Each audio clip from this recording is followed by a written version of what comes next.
آپ سسٹم بتا رہے ہیں کہ اس میں ایک طرح سے ایلیٹ آپ اس میں چوز کر رہے ہیں، ایلیٹ لوگ بھی ہیں آپ کے ساتھ، جیسے کہ عارف علوی صاحب بھی ہیں وہ، اور مطلب باقی بھی آپ کے پارٹی میں لوگ ہیں، تو عام آدمی کہاں فٹ ہوگا؟ یہ ایلیٹ کیا مطلب ایلیٹ؟ یہ پروفیشنلز ہیں. عارف علی ڈینٹسٹ ہے.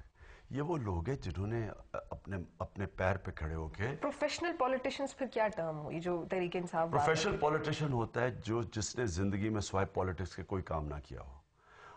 تحریک انصاف وہ جماعت ہے جن لوگوں نے اپنا باہر نام بنایا ہے، جن کو پولیٹکس کی ضرورت نہیں ہے، اور وہ ایک نظریے کی وجہ سے پولیٹکس میں آئے ہیں. اس لیے یہی پارٹی چینج لا سکتی ہے پاکستان میں. جو پروفیشنل پولیٹیشن وہ ہوتا ہے کہ آپ پہلے دیکھ لیں کہ سیاست سے پہلے ہی اقتدار سے پہلے کیا تھے اور اب کیا ہے. آپ کو پتہ چل جائے گا کہ کسی نے ایک فیکٹری سے کوئی 30 فیکٹریاں بنا لی ہیں، کسی نے ایک چھوٹے سے سنیما سے وہ اربوں پتی ڈالر ٹرمز میں بن گیا ہے. ان کے نیچے آپ دیکھتے رہیں گے جو کہاں سے کہاں پہنچ گئے ہیں. یہ وہ لوگ ہیں جو سیاست میں آتے ہیں پیسہ بنانے کے لیے، اور پھر سیاست میں رہتے ہیں پیسہ بچانے کے لیے چوری کا NRO لیتے ہیں. پھر یہ ہیں پروفیشنل پولیٹیشین. ان کی وجہ سے پاکستان تباہ ہو رہا ہے، اور اس لیے پاکستان وہ ملک نہیں بن رہا جو اس کو بننا چاہیے تھا. تو مشرف صاحب کے ساتھ تو آپ لوگوں نے بھی تو دیا تھا. 60s کے اندر پاکستان سب سے تیزی سے دنیا میں ترقی کر رہا تھا. اور ایک کتاب تھی، میں بار بار ایشین میریکل لکھی گئی تھی، ایک سویڈن کے نوبیل پرائز ونر نے، اس نے کہا تھا کہ سارے ایشیا میں جو سب سے خوشحال طبقہ بننے جا رہا ہے وہ موجودہ پاکستان ہے. آج اگر ہم نہیں گئے ان پروفیشنل پولیٹیشنز اور ملٹری ٹیک اوورز کی وجہ سے ہم نہیں گئے. بات اگر آپ کہہ رہے ہیں NRO کی اور اس ساری باتوں کی کہ جی باقی پارٹیوں میں، تو اس گورنمنٹ میں تو آپ بھی مطلب اتحادی تھے، آپ نے بھی ساتھ دیا تھا مشرف صاحب. ہم کسی گورنمنٹ کے اتحادی نہیں رہے. ہم 15 سال اپوزیشن میں رہے ہیں. ہم نے صرف ایک ریفرینڈم کے اندر ساتھ دیا تھا، اور اس کے بعد میں نے پبلکلی تسلیم کی تھی کہ ہم نے غلطی کی ہے. اور ہم نے غلطی اس لیے نہیں کی تھی کہ ہمیں کوئی پاور چاہیے، کیونکہ واحد پارٹی تھی جو جنرل مشرف کے ساتھ جوائن کر کے جس کو آفر تھی کہ ان کے ساتھ گورنمنٹ میں آ جائے، جو نہیں آئی.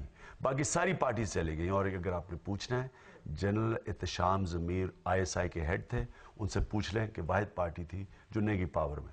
باقی ساری پارٹیز چلے گئی. ہم نے مشرف کے ریفرینڈم میں اس کی مدد اس لیے کی کہ ہم ان دونوں سے، پیپلز پارٹی اور نون لیگ سے تنگ تھے جو انہوں نے 11 سال کرپشن کی.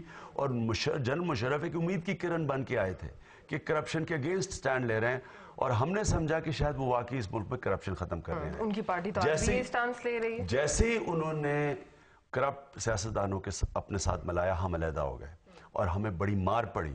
اس الیکشن میں ہم تقریباً ہماری پارٹی تباہ ہو چکی تھی.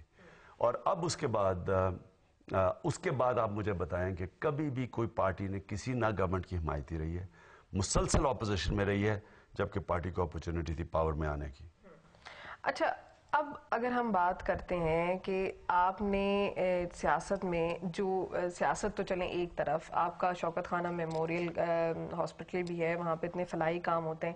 اب اگر آپ سیاست میں آ جاتے ہیں تو کیا آپ فلاحی کام جاری رکھیں گے؟ کہیں ایسا تو نہیں ہو جائے گا کہ نہ آپ عبدالستار عیدی بن سکیں اور نہ آپ شہباز شریف مطلب بیچ میں کہیں رہ جائیں؟ پھر کیا ہوگا؟ نہ میں شہباز شریف بننا چاہتا ہوں، اور نہ میں کوئی اور جن کو آپ کامیاب سیاستدان کہتے ہیں، میں یہ کامیاب سیاستدان نہیں بننا چاہتا. کوئی چیز آپ کو فلاحی کام سے روک نہیں سکتی. آج شوکت خانہ پاکستان کا سب سے بڑا فلاحی ادارہ ہے. وہ فلاحی ادارہ جو کہ 1 ارب 40 کروڑ روپیہ 140 کروڑ روپیہ سالانہ غریب مریضوں کے علاج پہ خرچ کر رہا ہے. دنیا میں کوئی کینسر ہاسپٹل نہیں کرتا. اور وہ بھی شوکت خانم کے بورڈ کا میں چیئرمین ہوں، لیکن ہاسپٹل پیر پہ اپنے کھڑا ہو چکا ہے. نمل یونیورسٹی شروع کی ہے، پہلی پرائیویٹ سیکٹر کی یونیورسٹی دیہات کے اندر، جس میں 1 کروڑ کی ڈگری 95% جو پہلا بیچ سٹوڈنٹس کا آ رہا ہے.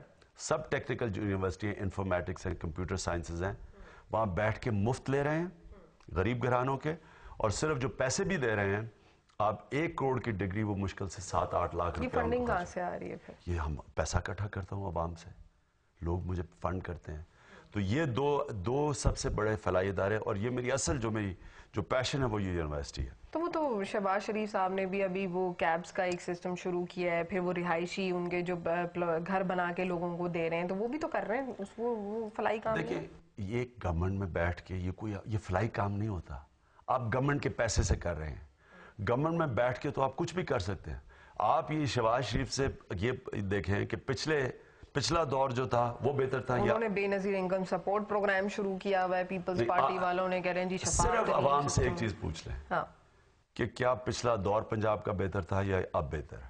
آپ کہیں جا کے کیا مہنگائی ٹھیک کی, تھانہ ٹھیک کیا, کچہریاں ٹھیک کی, کرپشن کم کی, پٹواری نظام ٹھیک ہو, کوئی چیز بتا دیں ٹھیک ہوئی ہے, بہتر ہوئی ہے پچھلے نظام سے. اور آپ یہ جو بے نظیر انکم سپورٹ پروگرام ہے, یہ اتنا بڑا فراڈ ہے, اتنا بڑا فراڈ کیا ہے. آپ کیش ہینڈ آؤٹس دے رہے ہیں, انہی پیسوں کی آپ ایسی چیزیں, آپ جابز کریٹ کر دیں, آپ کنسرنز بنا دیں تاکہ لوگ بچارے کام کر سکیں, نوکریاں لگ جائیں, اس سے اور زیادہ اس کا ریپل ایفیکٹ جاتا ہے.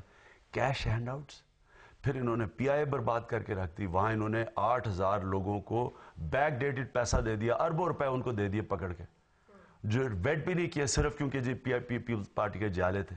سارا آج وہ سٹیل مل انہوں نے برباد کر دی. اور بس میرا ایک آپ سے آخری سوال یہ ہے کہ پرسنل نیچر کا, کہ جی جمائمہ کو کس حد تک سپورٹ کر رہے ہیں اس تمام تر چیزوں میں؟ دیکھیں, جمائمہ ایک انگلینڈ کے اندر ہیومن رائٹس آرگنائزیشن ہے, ریپریو, اس کی وہ ممبر ہے, جو کہ ڈرون اٹیکس کے خلاف پوری کیمپین کر رہی ہیں باہر.